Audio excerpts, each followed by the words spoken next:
Hello, everyone. Good afternoon. Good morning, wherever you are. Exactly. You might have seen Cheryl last night hanging out with you. As many of you in the U.S. know, it's election day. So first off, if you have not voted yet, please go vote. Please do it for me. If you can't do it for yourself, vote. It's an important thing. Those of you in Canada, unfortunately, you cannot, or the UK, but just send us all the good vibes. So Cheryl talked about some last night, and actually we were just talking to Tiffany about this as well, as kind of the stresses and the heaviness of sometimes not knowing what's going to happen, or I think we've gotten a little bit spoiled in the US for a while that we'd wake up Wednesday and we'd know who won in most cases, and that's becoming less and less the norm. And so I'm ready for my personal stress to be done. We voted almost 2 weeks ago. There's early voting in North Carolina, and I just showed Tiffany, they take the little I voted stickers and put it into a pen, and they will still do that. So if you're in North Carolina and see if we vote at the North Durham Library. So they still do that there. I don't know if they do that everywhere. So this is our general Starch solution, Q&A chat, but it's going to have a little bit of maybe self-care, calming down colors on it. So Tiffany, do you want to kind of introduce yourself to anyone who may not know who you are yet, if there are any? Hi everyone, I'm Tiffany Hobson. I'm the Vice President of Operations at Dr. McDougall Health and Medical Center. I've been working for the McDougalls for close to 24 years now, so it's been a long time. I have a background in pharmacy, so my coming to this realm was from something that I would have never expected, and that was meeting Dr. McDougall windsurfing. So I'm very lucky to have known him personally before ever having the honor to work for him. That's kind of, my background. I've done lots of other things too. I have a degree in rhetoric from Berkeley. And yeah, I say let's get this started. Linda, you voted early yesterday. Congratulations. So did Georgia.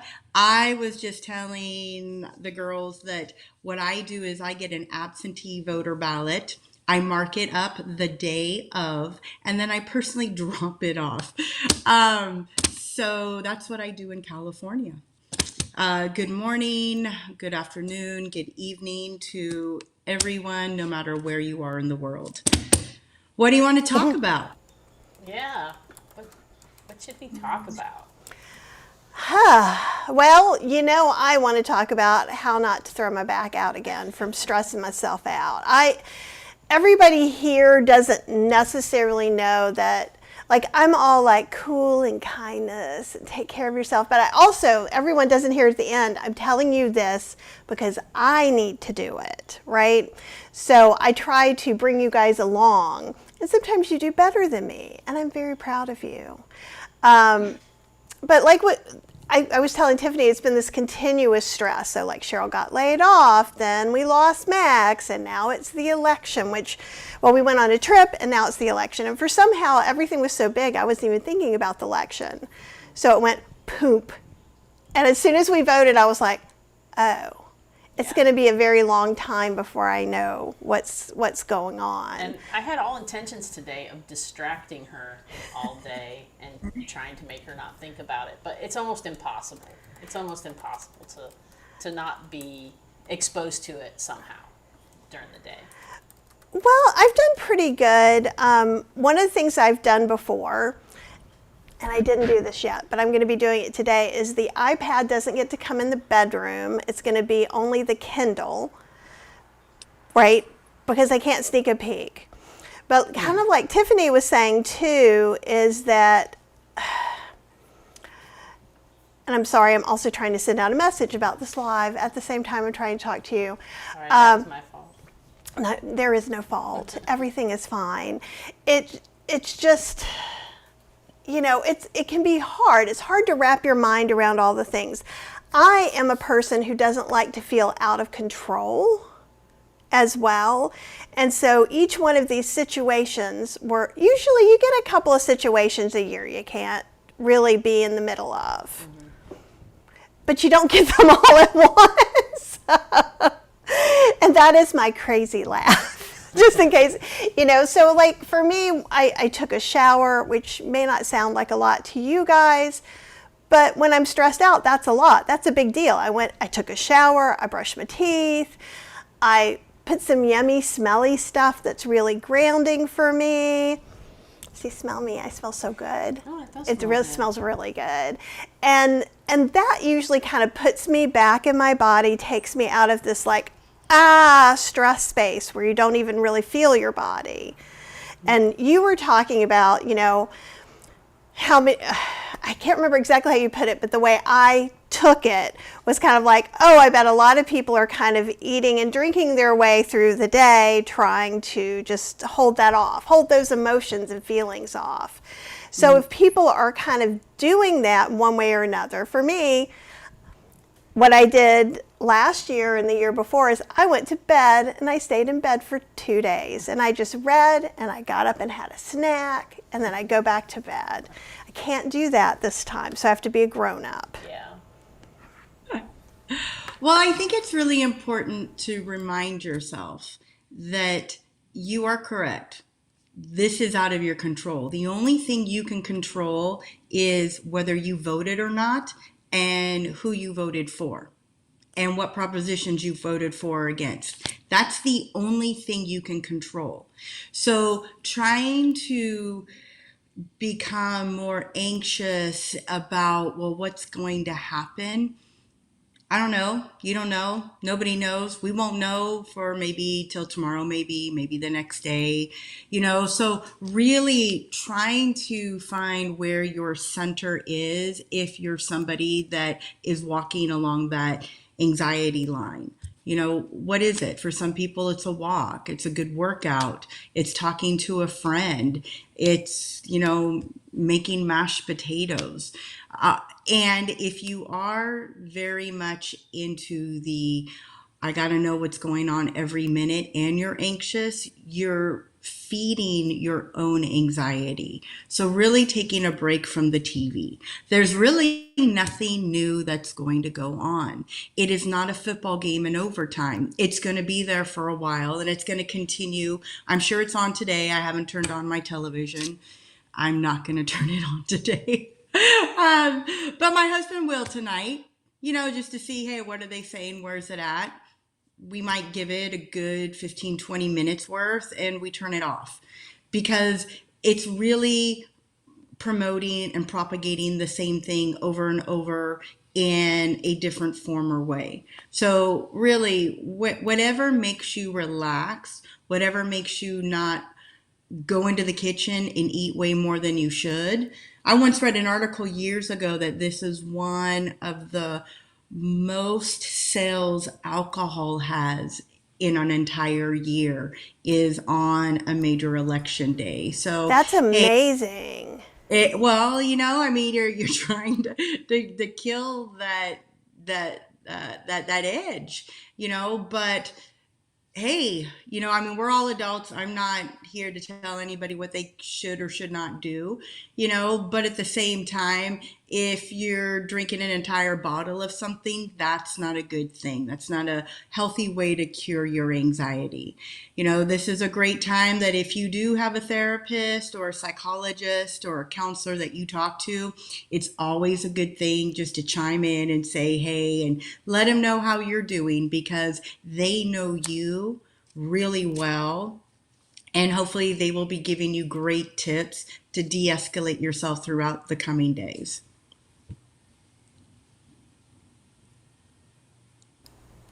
That's great advice. And I'm seeing things, Betsy said that's great advice, Tiffany. Thank you. Mona is unfortunately sitting at the vet with her 17-year-old puppy waiting for the vet. So she's not watching any news. I don't need any negativity right now, she says. Indeed. Yep. So we're all hoping things will turn out okay for you. We've got lots of just got back from voting, happy to move on to other things. Sandy, you have the attitude that I want to have. Mm-hmm. Just got back from voting, happy to move on to other things now. It is what it is. And I think, I'm hoping our conversation today, Tiffany, and this will kind of help me delineate, because I just feel like there hasn't been enough delineation for me. And it is crazy that, like, there is no platform that you can go on except Kindle or reading a regular book. I read Kindle because that way I can take 17 books with me instead of just one everywhere I go. But just not having the ability, because even if you just go do a search, you're going to end up on some ads for sure. Eleanor says, I told my husband to take me out for bean burritos, rice, and a margarita at our favorite restaurant. There you go. That's all you need. Right? And kind of like you were saying too, it's about moderation too. It doesn't mean that today I will only eat potatoes because I'm feeling weird. So, or maybe you want to eat potatoes, and if you do, that's nothing wrong with that either. Let me tell everyone before I get feedback. But like, it's not, you have to wake up and go, okay, today's a tough day, so I'm going to do a Mary's Mini. It can also. No, that's like people, I applaud anybody that comes through a 10-day program or 12-day program. And I just quick shout out, Ellen, I absolutely remember you. Great to see. Well, I can't see you, but I miss you. Send me an email. Let me know how you're doing. The thing is, where was I going with that? You see, I jumped ship and I have to bring it back. When it comes to people that come to our program and they say, I'm going to do the maximum weight loss, it's hard enough just to change the way you eat. Don't try to become an Olympian before you've even practiced the sport for a good few years. So it's always about, this is not the day to go, I'm going to do maximum weight loss or I'm going to do Mary's Mini. No, just eat a starch-based diet with fruits and vegetables. That's it. That's a win in itself if you're doing that on election day and you're not jumping off the cliff into the chocolate cake or anything else. I like that a lot too, just as far as like, some of us, could be me, tend to feel like when they're feeling out of control, I tend to like actually make myself harder and harder. Okay. Oh, you could jump through that big hoop. That doesn't even count. It has to be a smaller hoop. Oh wait, you can go through that one. Okay, now it has to be a smaller one. So I'm constantly moving those sorts of things. Mm-hmm. So I love the idea just to recommit to what it is, the main goal that you want to be doing. If it's walking every day, and we are going to go for a walk either after this or after my 3:00 meeting. I solemnly swear to all of you who are watching, because I need it. Sleep this morning, and I felt so bad because I was like, all I wanted to do was get up this morning, take her for a long walk into the woods, down to the river, so that she could just forest bathe and relax. But you didn't mess anything up. But I didn't go to bed until 3:00 in the morning. Well, let me tell you guys this too. Just because you make an exacting plan with all of those details doesn't mean you failed if you got up late. Right. We can still do that thing. And this is what I was talking to her about. I'm like, you haven't failed anything. And you know what I did this morning was we have a new kitty, but our grown-up kitty Fergus, he was back there for a second. I had to bring a stool over.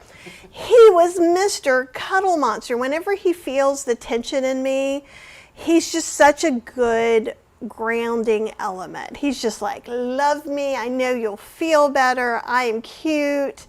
And he has the best boundaries, so I'm learning boundaries from Fergus more. And so what we hadn't talked about, and she didn't know, is that literally 45 minutes Fergus was right here, and we were all lovey and connecting, and that was a great way to start the day. So as a message for anybody out here said, oh, I said today was the day I was going to start walking early in the morning, or today is the day I said I was going to wake up to oatmeal in the slow cooker, and you didn't. That part's over. What's next, right? What's your next meal? With that I really? agree with it. Because you can eat oatmeal, breakfast, lunch, dinner for a snack whenever. Absolutely. Why does oatmeal have to be for breakfast? You Well, could still take that's it true in. too. No, no, no, no. I was just saying if you had made a goal of having oatmeal ready when you woke up. Ah, Yeah, but no, but yeah, eat 24 any of the hours. food, huh? Yeah, I'm always there. It's like I tell my patients all the time, I can go back and forth. Quaker oats. Get Yeah. that water boiling, throw them in there, stir, put that timer on for 5 minutes, we're done. Yes. And walking. Even if you haven't walked in years, don't go out and tell yourself you're going to do 3 miles or an hour. That's you are setting yourself up for failure because if you're not in shape, you may Right. hurt yourself. Remember, 10 minutes is better than no minutes. And that's literally 5 minutes out, 5 minutes back. If in 3 hours from now you're like, wow, I think I could do that again, 5 minutes out, 5 minutes back. If you do that 3 times in a row, you walk 30 minutes in a day. Nobody says you have to do everything all at once. Nobody said that it's, all or nothing. As a matter of fact, the consistency of exercise is what is most important, just like eating this way. It's the consistency, what you do day in and day out. Hey, it's great if you could do a 10K, but if you do a 10K twice a year and that's it for your exercise, it's not even better than somebody that makes an effort to go for a walk for 20 minutes every day. And I totally agree with that because I think that's, well, I have a story from my ex-doctor, because I said, I'm going to start walking again. And when I was walking 3 miles, at least 5 to 6 times a week. And she's like, oh, if you just start walking, it's just going to make you more hungry and you're going to eat more, but it's not really going to do anything for you.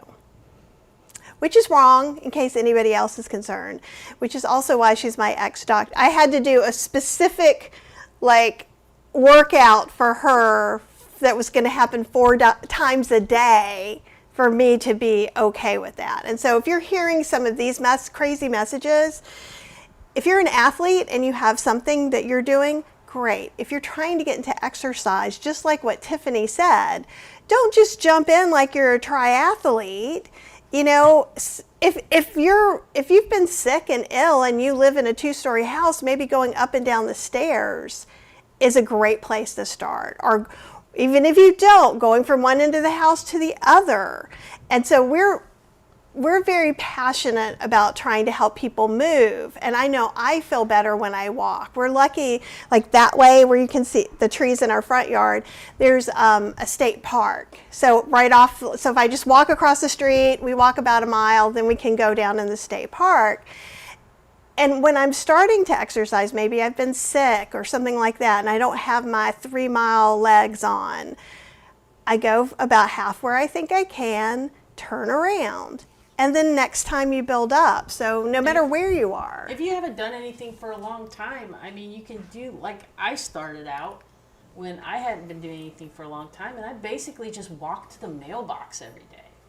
And, I'd walk to the mailbox and I'd come back, and then every day it felt a little easier, and then I'd go, well, maybe I can walk to the neighbor's mailbox now, and then I'd walk to the neighbor's mailbox, and very shortly, in a short amount of time, I was like, I can make it around the whole block, so I might as well just go do that, kind of thing. And then I got stronger and I got better, and now I can do 3 or 5 miles. And I think it can be really disappointing to try and set these really ginormous goals. If I've been sick, one of the things my first thing is, I just want to go take a walk. If that means I go across the street and I come back, great. I've done the thing. I hear of other people I go and I sit in the car in the gym and then I just leave, and then the next day I have to go in. I've always been more of a, don't even get me started that don't have to go in. So I have to go in, and I used to make myself get on the bike for 10 minutes or something. And some days I would leave after 10 minutes. 10 minutes would be hard. It would feel really hard. I remember someone was like, that's all you're doing today? I'm like, yep, because I'm coming back tomorrow. Right. Exactly. And you always need to know where you're at. I mean, I believe it was Denise Austin back in the 80s. She had her walk in place videos. She had her chair exercises.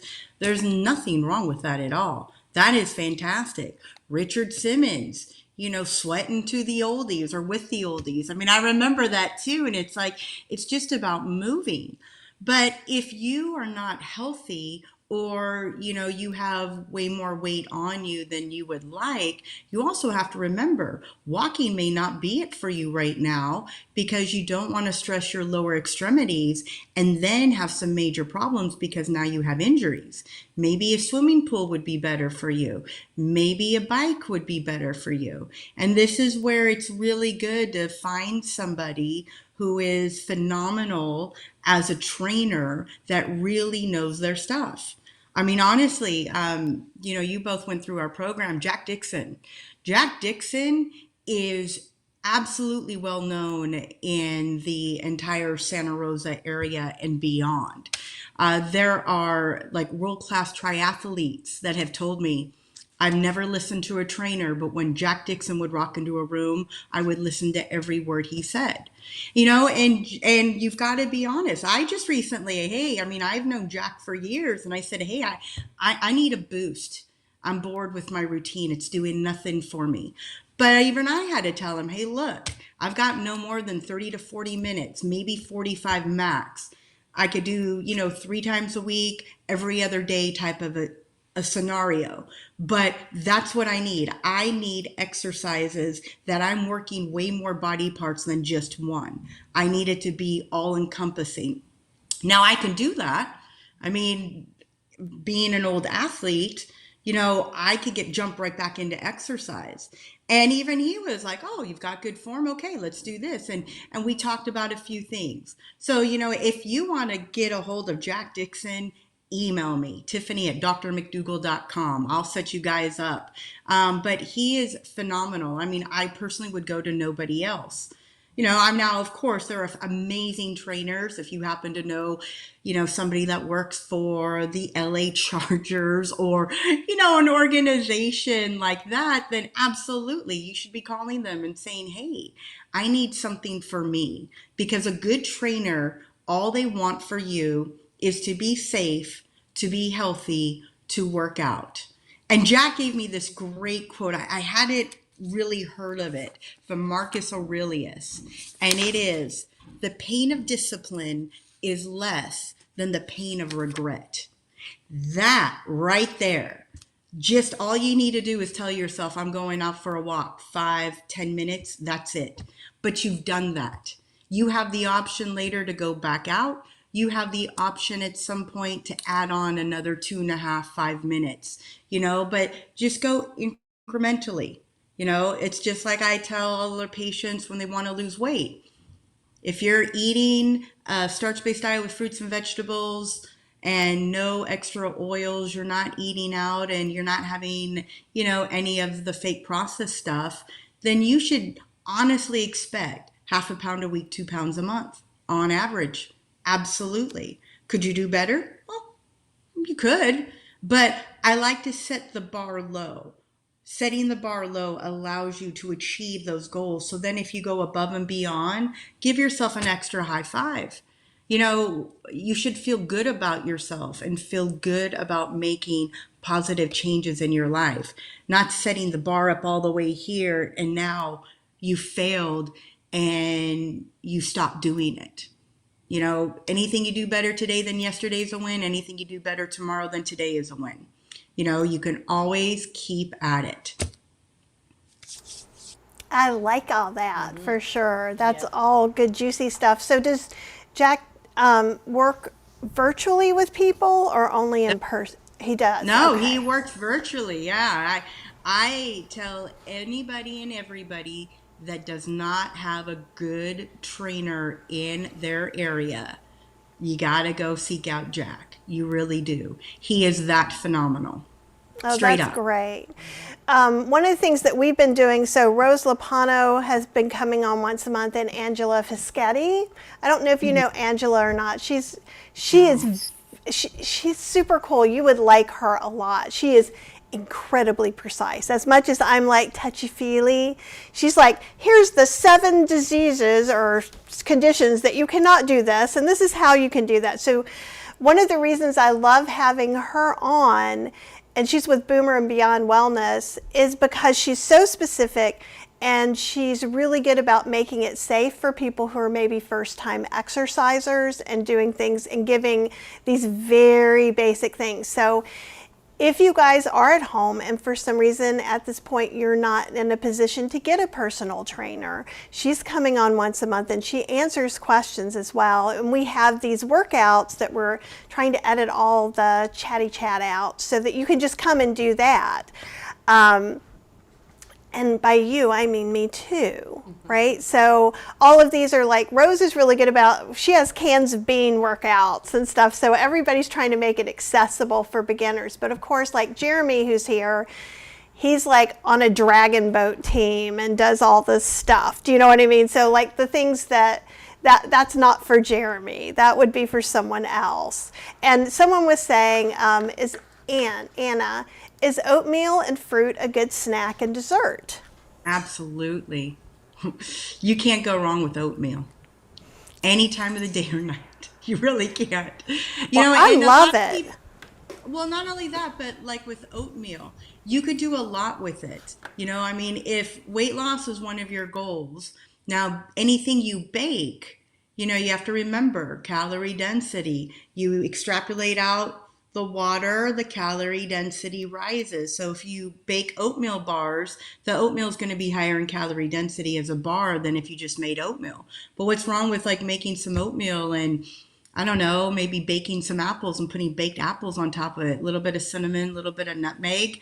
It's nice and it feels like a dessert, especially this time of year where apples and pears are just in fantastic abundance and they're so juicy and flavorful.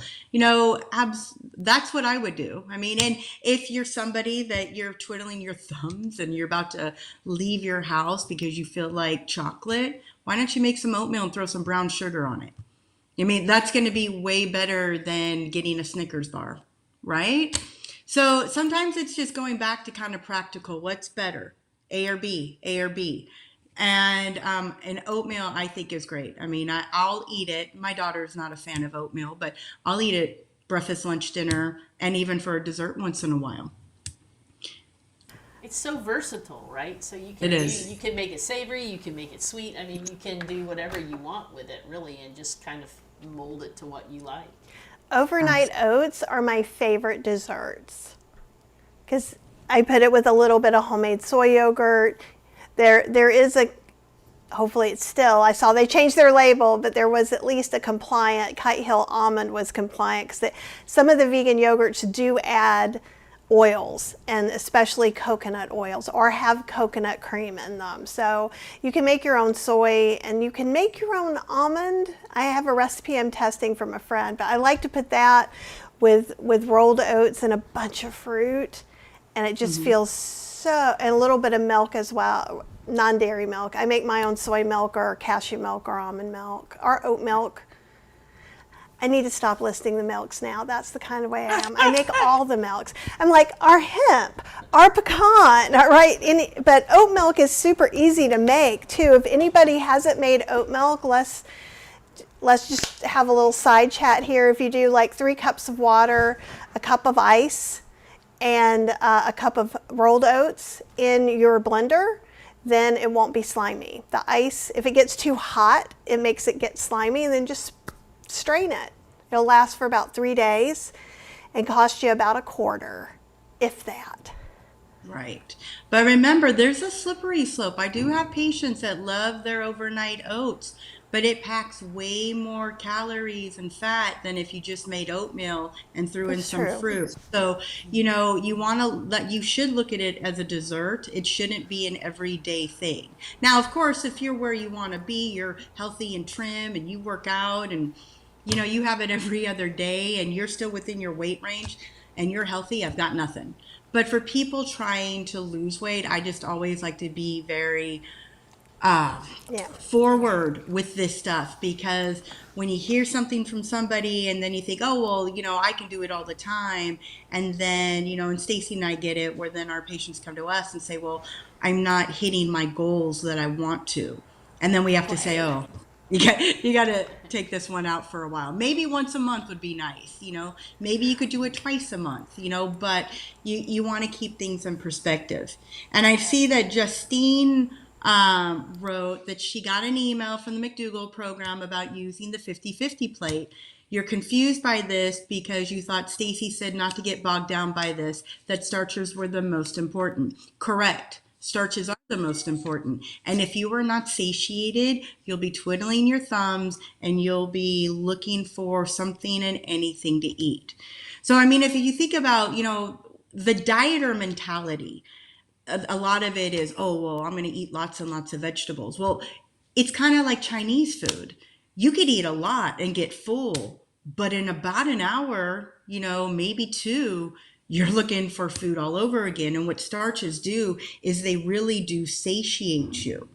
But there are people that have been eating this way for a really long time. And so the 50-50 plate is more of a maximum weight loss option. So if you want to lose weight a little faster, you know, then if you looked at a plate, you just eyeball it, you know, you got like, you know, some mashed potatoes on one side and you have some steamed veg on the other, then eat that, you know, and see how you feel. But sometimes people go to a 50-50 plate without first playing with it, and they realize that, oh, I'm not sustained with the 50-50 plate. I really need about 60-65% starch and then the rest vegetable, and then I feel satiated for a longer period of time. So there are numerous ways to eat McDougall, because if you remember, there's a huge umbrella. Avocados, nuts, and seed, they are McDougall approved. But if you want to lose weight, those are the three things you should absolutely avoid. You know, Cheerios, original Cheerios are under the McDougall approved realm. Uncle Sam's cereal. I mean, there's lots of things. Mary's Gone crackers. They're all McDougall approved. But if weight loss is a goal, or maybe you have hypertension and you really need to look at the sodium contents of these different, you know, condiments and more processed foods that are out there, you know, that's going to change what you are actually doing for yourself.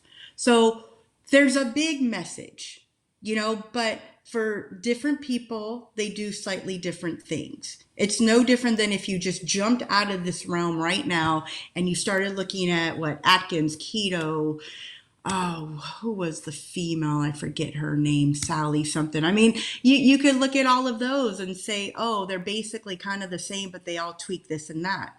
You know, everybody can tweak a little bit of this and that within the McDougall program to get where they want to be. But the key thing is starch. If you are not satiated, this is not a good thing. You want to continue to be satiated. And Apple says she calls, when she was looking general hunger, scanning the savannah. And I thought that was pretty funny. Exactly. And that's why it's great to have, like, you know, some steamed great creamer potatoes or fingerlings in a Ziploc bag in your bag. You know, if you're going out and you think you're going out for a 20-minute errand, sometimes it ends up that, hey, you're on this side of town, you could do this, this, and this, and now it's 3 or 4 hours later. You know, if you have some potatoes that you pop in your mouth quick, there you go. These are great. These little ones, they're awesome. Yeah.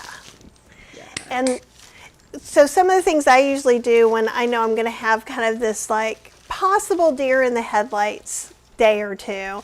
So I bought some bananas so they could ripen up, and that's what I ate today. I'm going to have some sweet potatoes that are cooked up. We'll make a batch of rice because we have some little frozen things like some beans, curries, and things like that that we can put on top if we want to, so that we don't have to feel like we're necessarily, we don't feel deprived, but we also don't feel like we have to do anything. I'm trying to prepare for those options that some of you guys may be feeling too. So if you do nothing else today but cook up some potatoes, like you can pop those creamer potatoes in your Instant Pot, and I eat them out of the fridge cold. Sometimes you can also we have some mashed potatoes in there. Like, mashed potatoes is such a comfort food, and it's, yeah, I just love it. And I do make a gravy mix, with some oats and nutritional yeast. It's not a whole lot of either one, like really you're using like a quarter cup of mix for like 2 or 3 cups of water, but it just makes it, it just adds it all right in there. But if you don't even want to go through that, then don't. If you have some fresh herbs in the garden, you could put that in there too. Yeah, I mean, and one of my favorite meals is romaine lettuce on the bottom, mashed potatoes on top of that, and either Mary McDougall's golden gravy or enchilada sauce on top of it. I'm good. And that, by definition, is a 50-50 plate because every bite I'm getting is a vegetable and a starch, you know? Right. But it could be that simple. And you're welcome, Justine. Yeah, it's not a hard, fast rule. You know, we used to, back in the day, we ran maximum weight loss programs. They were 5-day programs. And what we found was anybody that dipped under the 50-50 plate, where they were trying to have less starch and trying to do like 30 or 40%, that's what they were doing. Who was it? The scanning the savannah. Thank you for that, Apple. That's what they were doing because they weren't satiated. And that is why after we ran those programs, we decided not to do it anymore. But we had our kind of steadfast rule of don't go below a 50-50 because we know what's going to happen to you. And if you're scanning the savannah and you're not home, and there's something in front of you, that something in front of you is going to look really tantalizing and it just might end up in your mouth. Unless you've got an ironclad will and you're going to wait till you go home, no matter how hungry you are. But that's not good either. You know, we don't want you going hungry. We want you to eat when you're hungry. Stop when you're satiated, repeat as necessary. That's great advice. And some of this is coming from the conversation we had with Stacy, was because she was, I think there's a creator or social media influencer that sells a plate that's divided down the half as the 50-50 plate, just so you know where that conversation started off at. Yeah. And then I know that. Okay. Yeah. And but that's kind of hard too because you know plates are different. You know, what I think is like a great bowl of soup for somebody is nothing and they'll eat me under the table. You know, when I was younger and I had on extra weight, there was a time I could take down 3 plates of food and make men look shameful. So, do I eat that much this now? No, I don't. There's no way I could. But I'm just saying that, you know, everybody's plates are different sizes, you know, and it shouldn't go by how big is your plate. What it should go by is, are you hungry? Yes. Eat. Are you satiated? I'm not sure. If you're not sure, take a break. Because, hey, you take a break and in minute 17, you're like, wow, I'm kind of hungry still. Then, hey, you have a few more bites. But if you realize you're starting to be satiated, you should stop eating. And this is a problem that I even talked to my daughter, who's almost 10 years old. She's very well versed in what I do. She has heard when Dr. McDougall was alive, his lectures, she can almost do them verbatim. Jeff Novick, you know, Dr. Doug Lyle. But the thing that I really hone in with my own daughter is the idea of satiation. So when I was a kid, we used to ask, may I please be excused?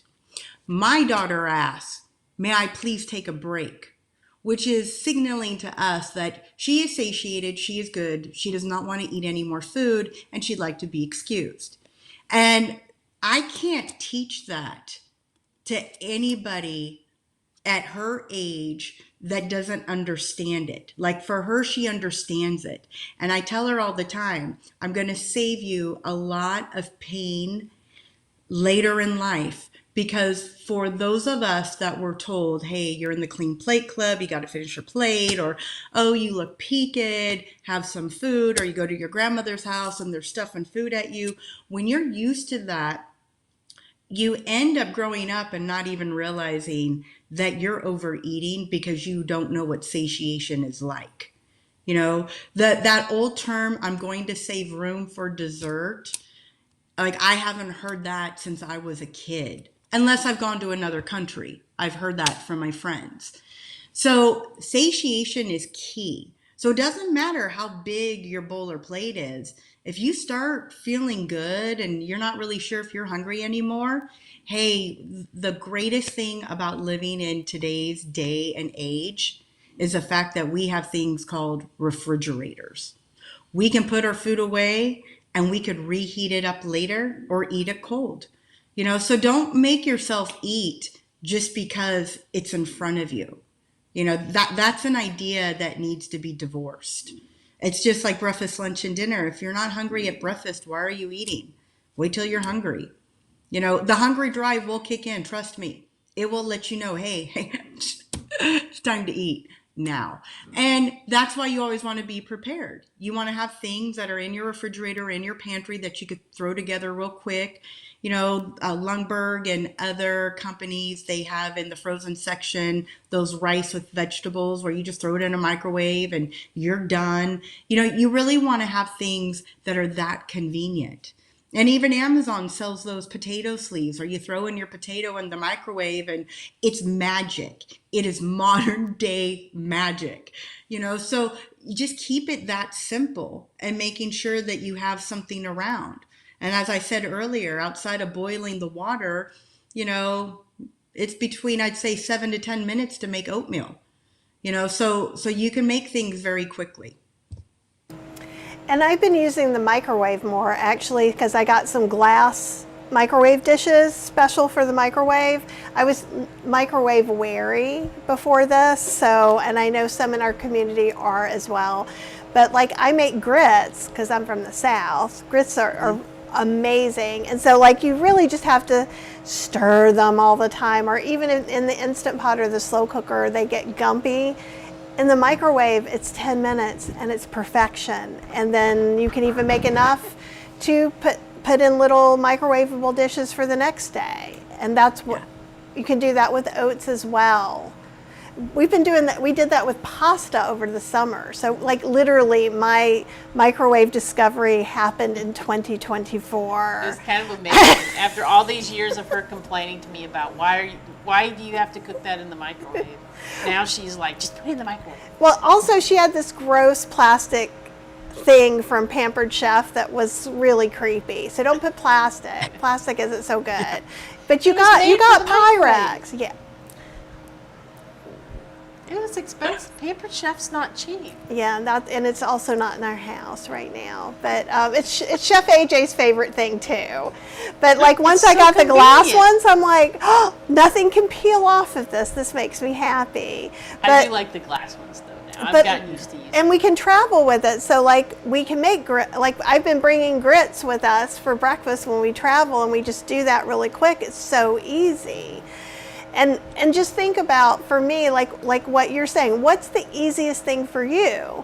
And if you don't have any of those little things with grains and veggies, maybe you can go to Whole Foods. Maybe you can get a Sprout to Instacart delivery if you cannot bring yourself to even be able to go to the car. They will bring you things, and I've done that before too. But like, is it easy for you to bake some potatoes? Like we've got a rice cooker, so it's super easy for us to make rice. So whenever we start feeling like we don't know what's going to go on, we put on some rice, and we usually try to make extra for the next day. But the same way you can freeze that rice. You can freeze that rice in Ziploc containers or however you want, and you can use those again too. Absolutely. And for me, I love baked potatoes, but I don't have the patience to scrub each and every one, poke them to death on all the sides. Like, no, really, it's time consuming, but I can rinse a potato, peel it, cut it in half, put it down, cut it in half again, put it on the side, chunk it up. I could do that to about 6 potatoes just like that. And as I'm doing it, I'm getting my steamer going and I steam them. Because it's great, because with steamed potatoes, you could put them in the refrigerator and then you can eat them cold. You could put them in the microwave, put some salsa on it, you're done. Throw it in a toaster oven, your oven, an air fryer. Now you've got roasted potatoes, and because they coagulated in the refrigerator, they get really crispy. You can even take those same ones and warm them up a little bit in a microwave and then throw them in a pot. get a little bit of low sodium vegetable broth, a little water, or maybe a non-plant unsweetened milk, and now you've got mashed potatoes on the fly. I am personally not a fan of the potato flakes.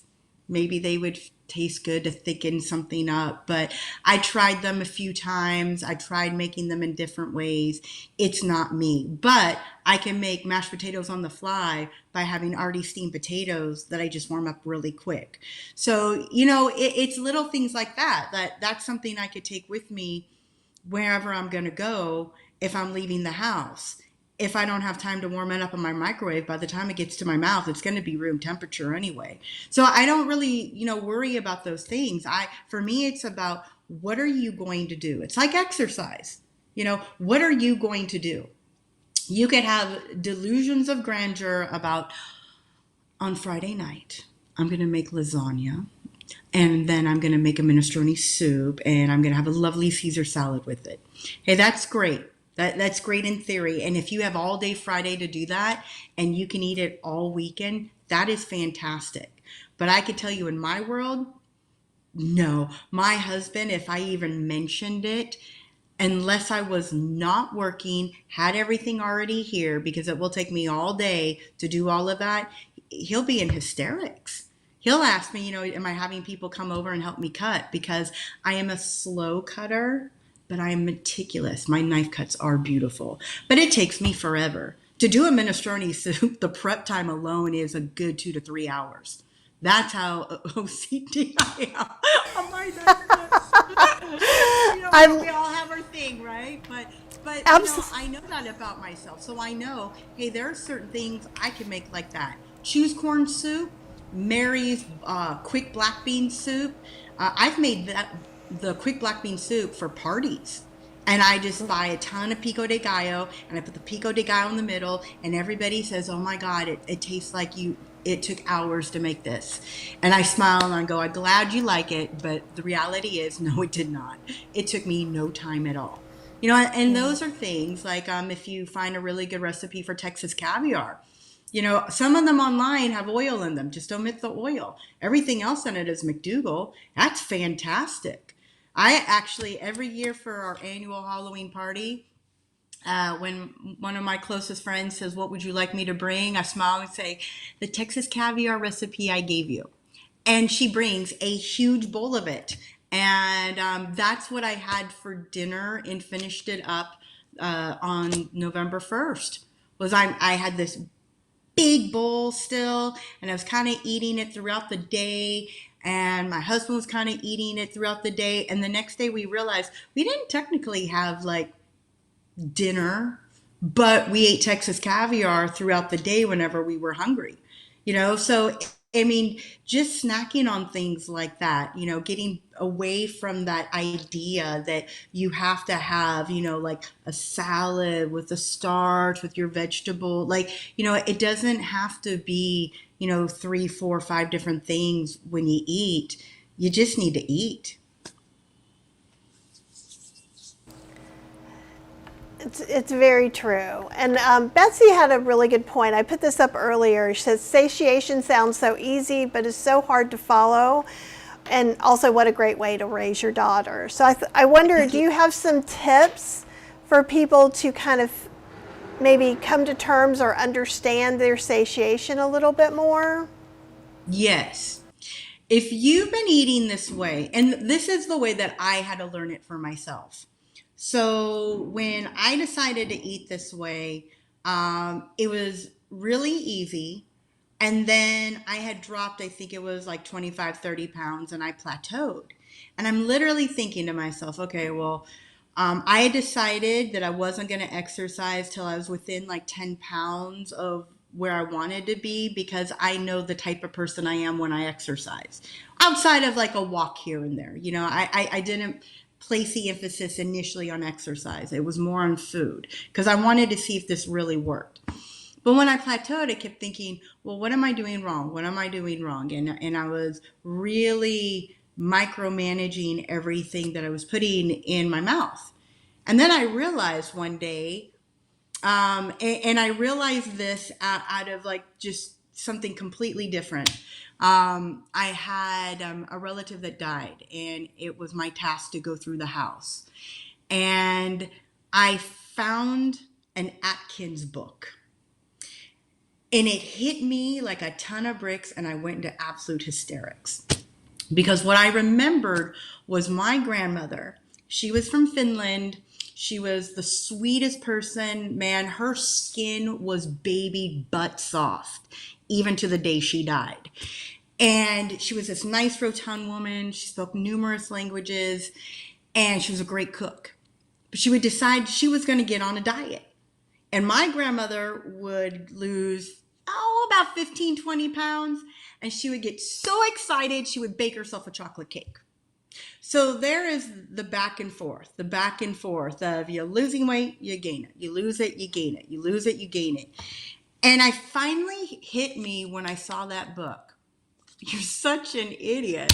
You can't eat as much food as you did 25, 30 pounds ago.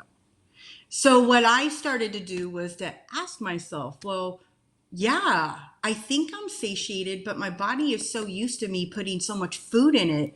What is satiation? So that's when I started playing with, okay, if I'm going to have a bowl of soup, I'm going to have a bowl of soup. And now, mind you, I could have gone back very quickly for 2 more bowls, but I would make myself wait. And it became kind of a mental game. I'm not a person that needs to write things down unless I'm in school studying for an exam. I can memorize things very well. And for me, it was like, oh, okay, if I had a bowl of soup and it had potatoes in it, I'm pretty good, actually, for a good 45 minutes, maybe 2 hours, depending on the day. Maybe I would have a different soup that didn't have potatoes in it. And I started noticing, yeah, within an hour, I'm kind of hungry after a bowl. And so what I did was I started kind of playing with it. Like, okay, well, I'm going to wait at least 30 minutes because I am also a very fast eater.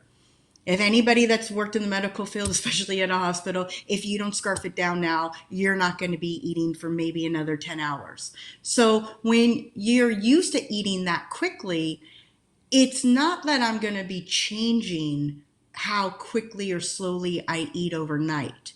But what I knew what I could do very easily is go, okay, I'm going to have a bowl of soup and then I'm going to wait 30, 45 minutes. At minute 21, if I'm starving, I'll go back and I'll get another half bowl of soup. I take a few bites and then I walk away. Because for me, it was always about I'm only one bite away from being in between full to stuffed, and I don't know which one it's going to be.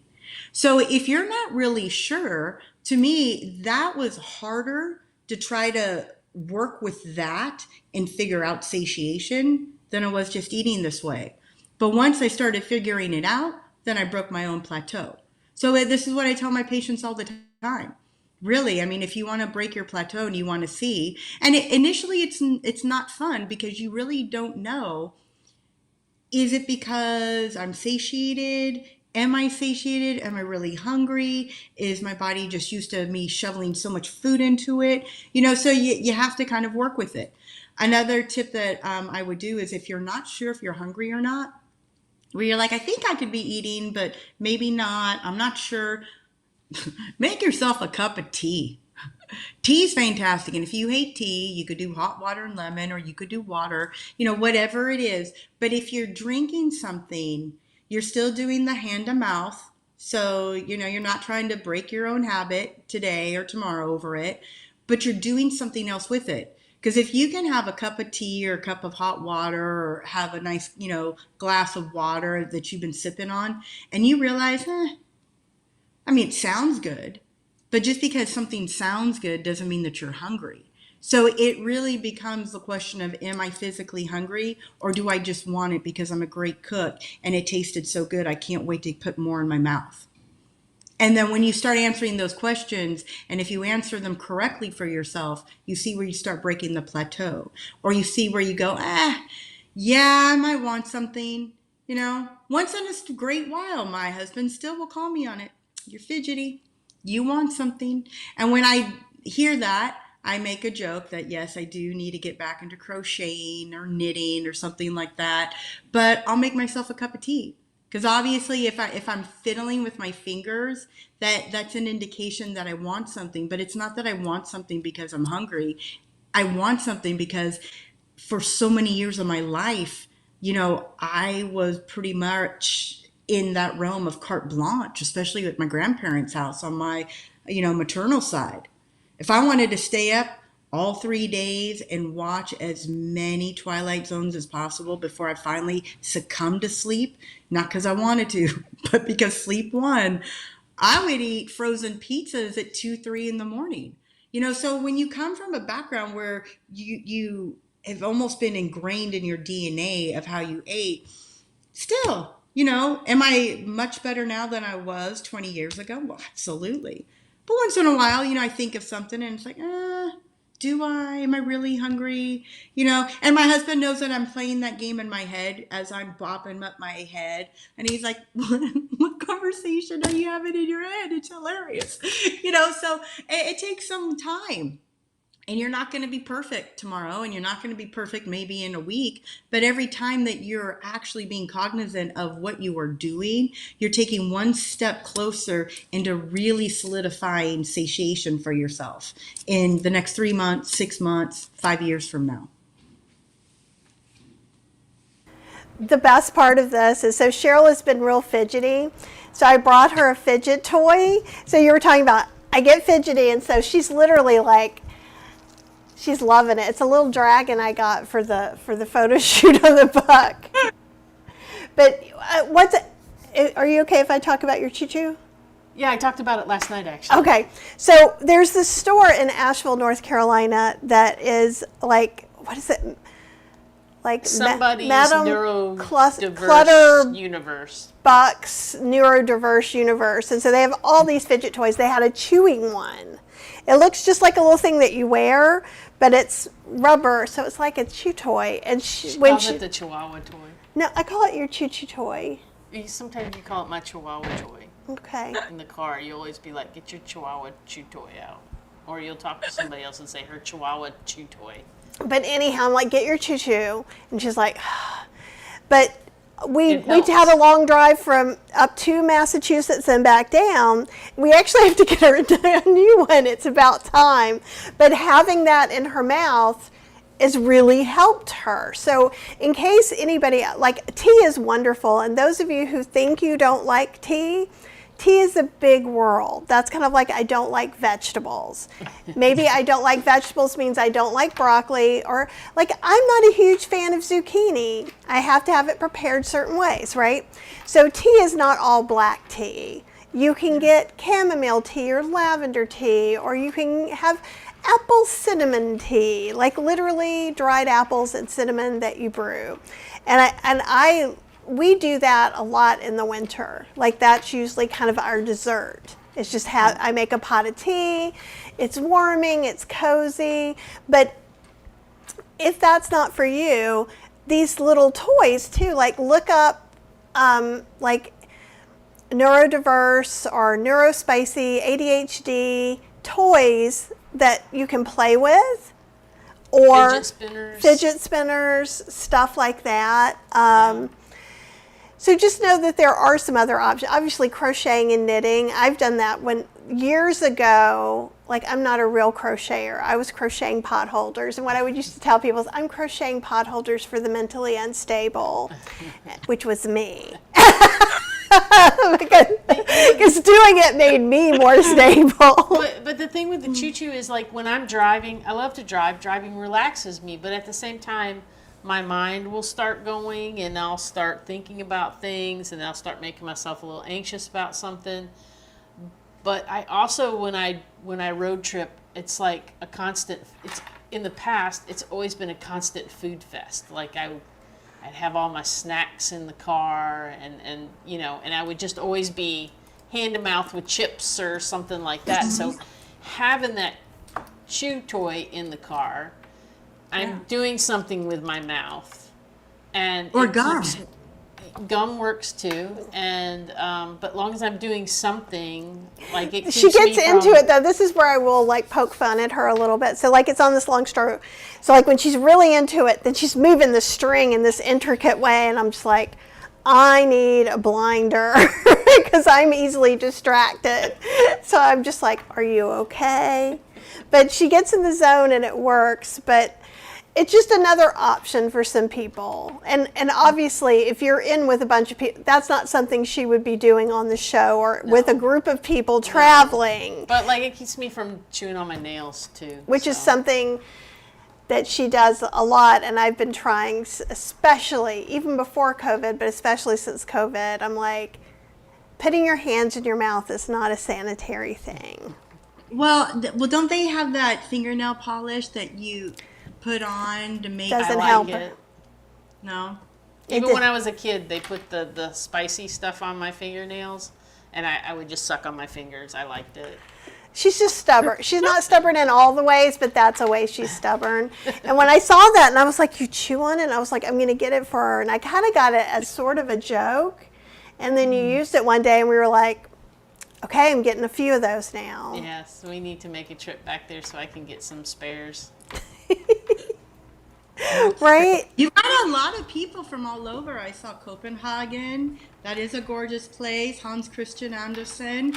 Oh, I would be going all around with all of his stories. It's so beautiful. And then we've got a Hallo auf Deutschland. Yeah. Yay! You got Chris Kindelmarks coming. Yes! No, I love our community, and I'm so grateful that we have people tuning in from everywhere. I think we're going to have more people watching on the replay. It definitely is I think it's an election day. I wanted to have this. Some people were saying too, they were really glad to kind of take this hour out to kind of just have a respite. But just remember too that you're not the only one feeling a little out of sorts, however that appears for you. Absolutely. Like I saw somebody earlier mention that they were only going to watch Disney today, and I thought, I mean, there is nothing wrong with binge watching Bluey. I love Bluey. My daughter loves it. My husband loves it. And if you have the Disney Channel, you've got all the movies. I mean, let's call it a Star Wars day and be done. Right. Okay? I think let's start. Yep. And if you haven't watched Agatha all along, you need to be watching that. Have you been watching that, Tiffany? On Disney? I haven't even heard of it. No. Oh. It's all witchy. You're going to love it. You're going to love it. It is on Disney, and it's kind of part of the Marvel universe. Like, I didn't really watch The Scarlet Witch from WandaVision. It has to do with something I from haven't the... seen You don't need to see it. Yeah. The only thing will be a little confusing in the beginning, but it doesn't even really count. Yeah. It's just a segue. But there's, we still have 2 episodes to watch, so we've been saving those for today. But yeah, it's a good time if you can do that. Another thing that I'm going to try and do is do something I've been procrastinating, because I'm not going to feel any worse. I'm just so sometimes if I have the teaspoons, like today is a day, like we talk about that sometimes.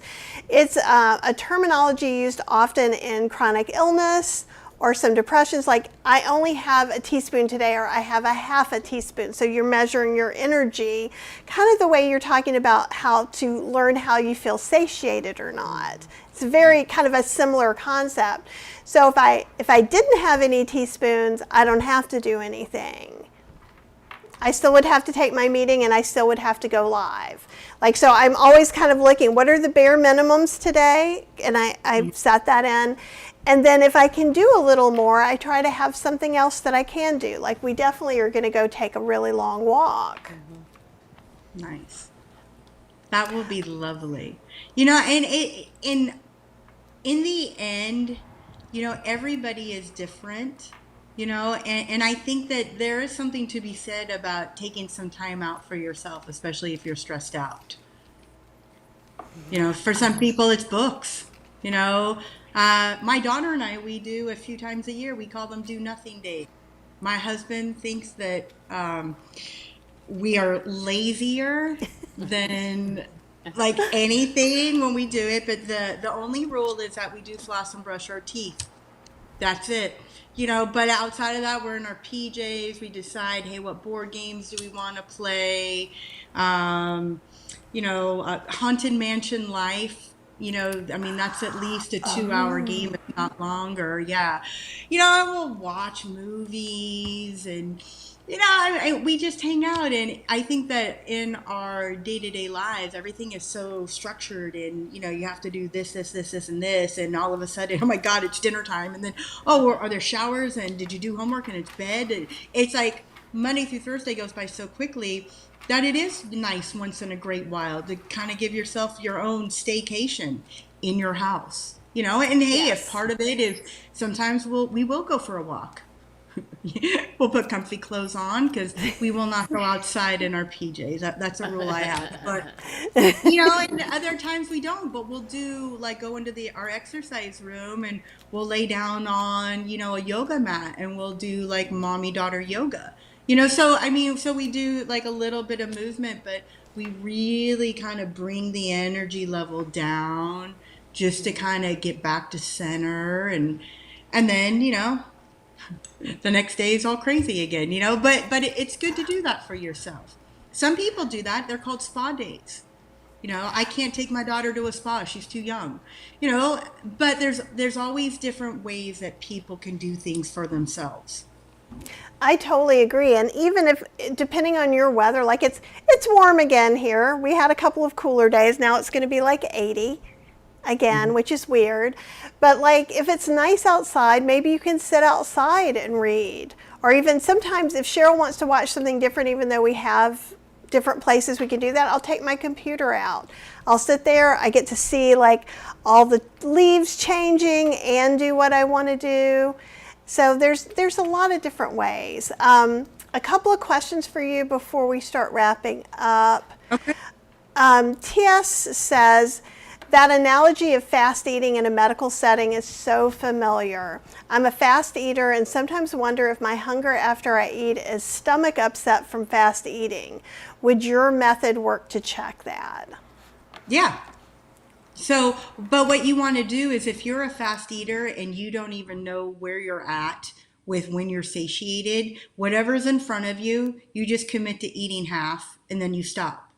And remember, if you're starving and 9.5 minutes later, go back and take a few bites. But what you're doing is you're making yourself slow down.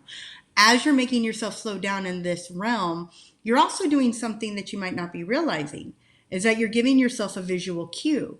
So, because we're all used to what our own bowls and our own plates and our own to-go containers look like, about how much food that is in there that we place. But after a while, then you realize, oh, I don't need that container filled up all the way. I could drop it down maybe about 3/4 and I'm good. Remember, you can always go back to food if you're hungry. But if you overeat, then you're going to get bloated. You're not going to feel well. You're going to be sluggish. Like there's kind of some negative vibe going on with that. So that's how you kind of check in with yourself. And everybody's different. I mean, I was so busy all today. I did not get to eat before I came on. And I am so thankful that I made macro bowls with my ginger miso dressing because that's what I'm eating as soon as we're off. And I can look forward to that.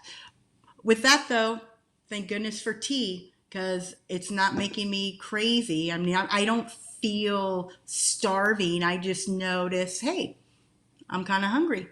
I'm going to eat in a bit, and that's how you want to do it. And you want to make sure, especially if you're going to an office setting, bring more food than you think you need because you never know. Because when I worked in a hospital, and I've also worked as a paralegal doing medical discovery, I don't care if it's a hospital, a law firm, any office, man, there is more junk food that will be brought in than any healthy food ever. Always. So you want to protect yourself. So if all of a sudden you're seeing the chocolate cake, remind yourself, I got apples. Doesn't sound as appealing as the chocolate cake, but I got apples. Because there's a lot of negativity that comes with when you make not such a great choice. I don't want to say that it's bad. I don't want to say that it's a wrong choice. I mean, hey, having a piece of birthday cake on your birthday, honestly, I don't see anything wrong with that. If you eat the whole cake, it's a little excessive, but it really is this quote that I said from Jack earlier: the pain of discipline is less than the pain of regret. You know, being disciplined actually frees you more than being chained to your desires, and food especially. So that's just something to really ponder on is, hey, it might look good, but in the end, is it worth it? So I'm always about, hey, if you're not sure if you're hungry, have a cup of tea. If you hate tea, have some water. If you're, yeah, I think I am hungry, but I don't know how hungry I am, take a good 3 to 5 bites. You can always go back to your food. Your food's going to be there. But once you put it in, it's there. So if you overeat, then you have to deal with the discomfort, and nobody wants to deal with pain, bloating, gas, or anything else, especially if you're working in an office setting.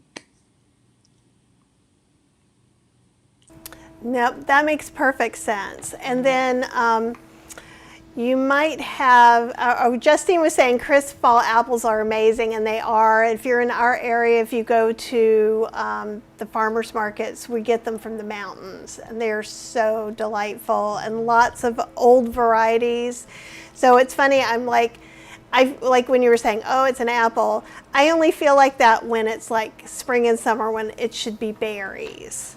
Like, I'm definitely very seasonal about my fruit. I have like when it's berry season, all the berries. SFOS says, I responded to all of today's stress by eating a candy bar. My first since January. Sad face. Now it's sitting in my stomach feeling yucky. So I figured Why the sad face? You haven't had a candy bar since January. You had one in January, and today it is now, November 5th. Own it. You know what? Halloween was a few days ago. If you pass through Halloween without having any candy, and today was the day, I applaud you for that. That is so much better than you saying, oh, well, I had a candy bar today. And then on Halloween, I ate all of the Twix out of the bowl. And, it's like you have to ask yourself, how often are you doing it? Did you make the intention to have a candy bar?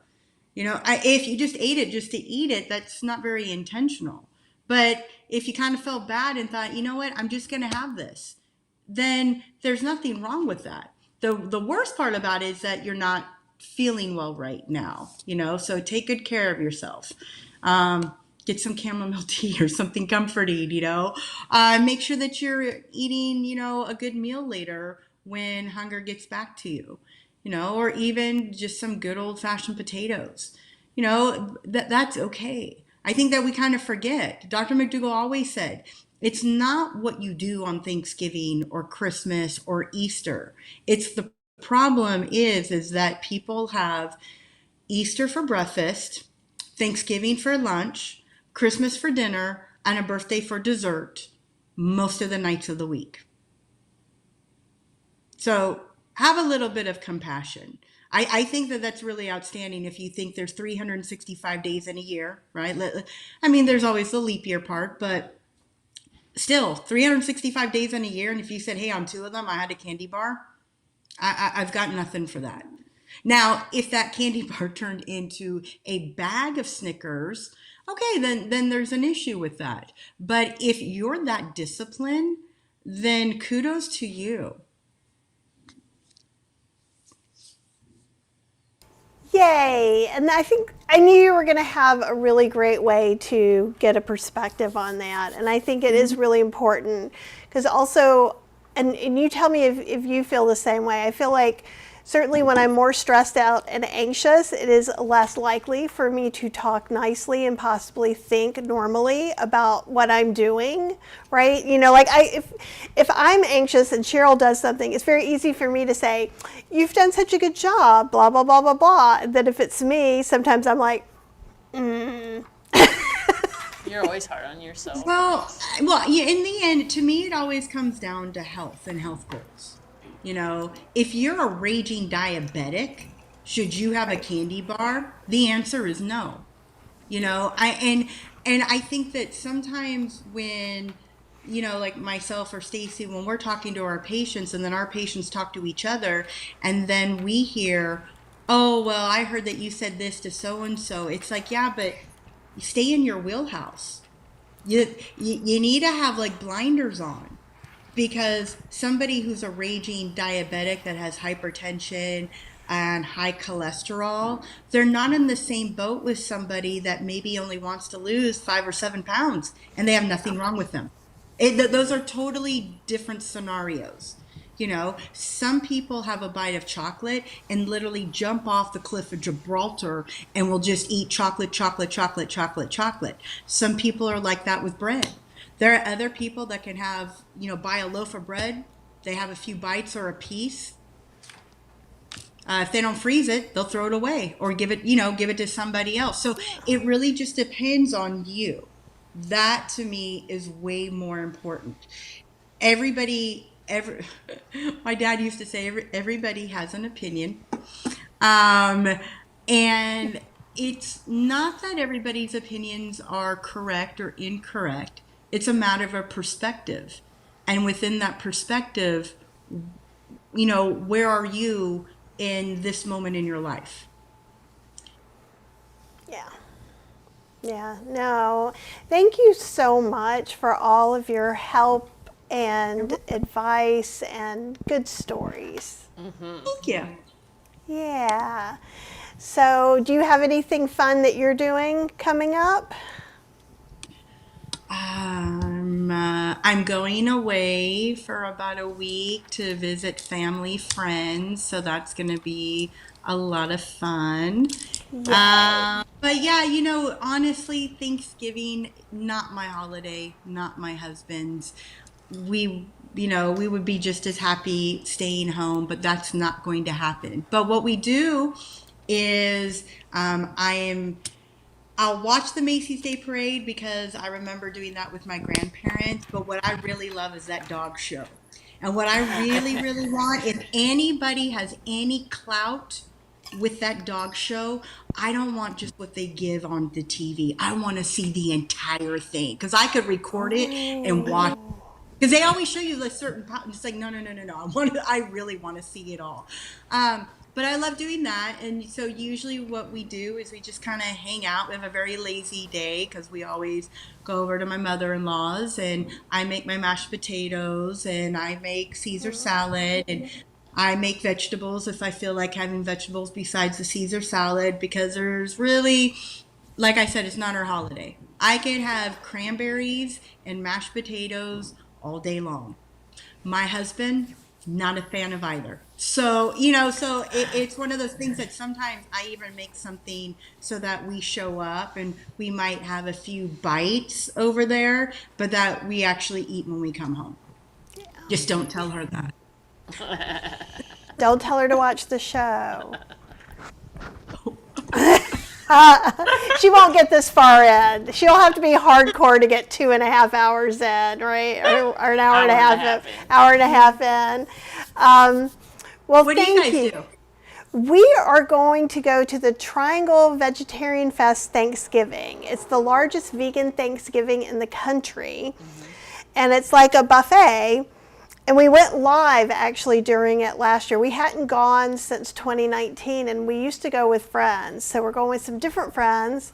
And then it hits the spot for me because I get a little bite of everything, but I didn't make 10 dishes that are staying in my house. Mm-hmm. And then we usually make like a healthy version that night that we do keep in the house. That's fine. It's all compliant food. But we found that with the community, because we asked them, do you want us to do some stuff on the holidays? And they were like, yeah, some people were alone. And so we literally took the phone and showed them the buffet and sat them down and ate dinner with them, ate lunch with them. I love that. Yeah, so I was like, I don't know how this is going to go over, but people have asked for it again this year. Yeah. But I'm like, look, this is a bite of this.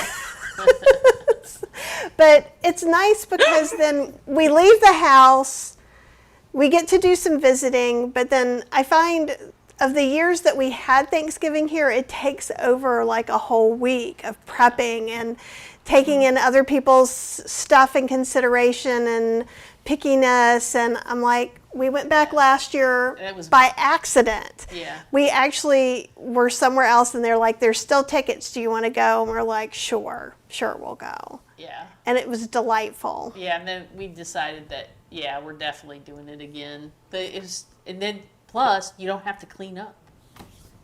Yeah. And so, Somebody else needs to deal with that. and also, I feel like we're supporting an organization that's doing good in the community too. So that's nice too.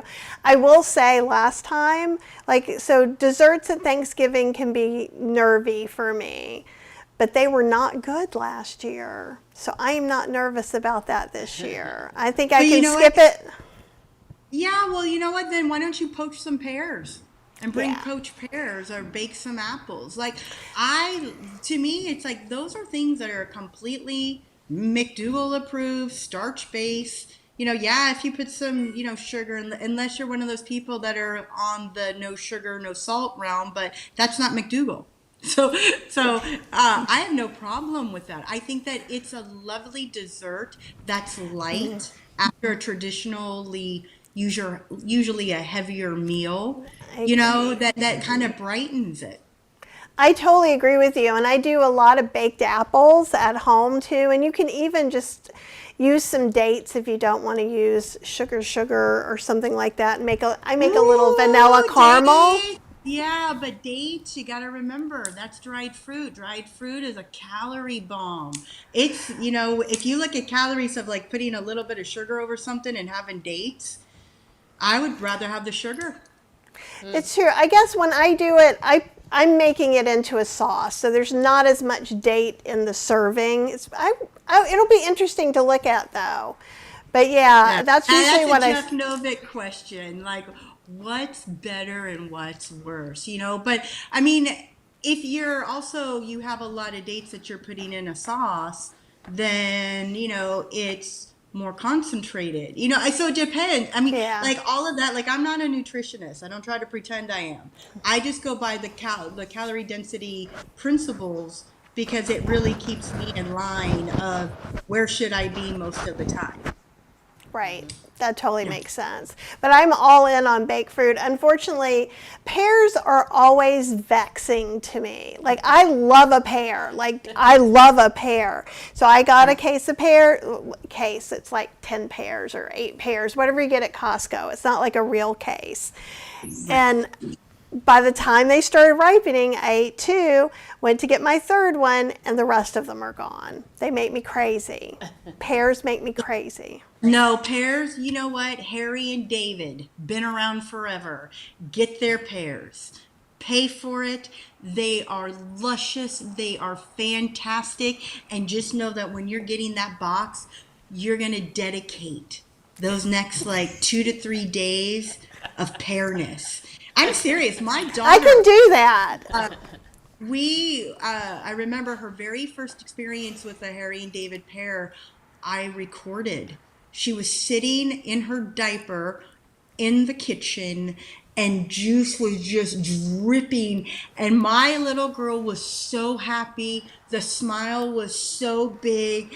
And man, she licked it up. She licked the juice off of herself and then asked for more. It was like, oh, this is the best thing ever. So really, it's one of those things that, they can go quickly. But if you know something like that's coming, have a couple of people over if you can't have that many pears within 2 to 3 days. But really, have it in different ways. It's so delightful. And it's a really great way to share something that's so delicious and delectable with the people you love. That's true. Cheryl won't eat pears. So she's funny about fruit.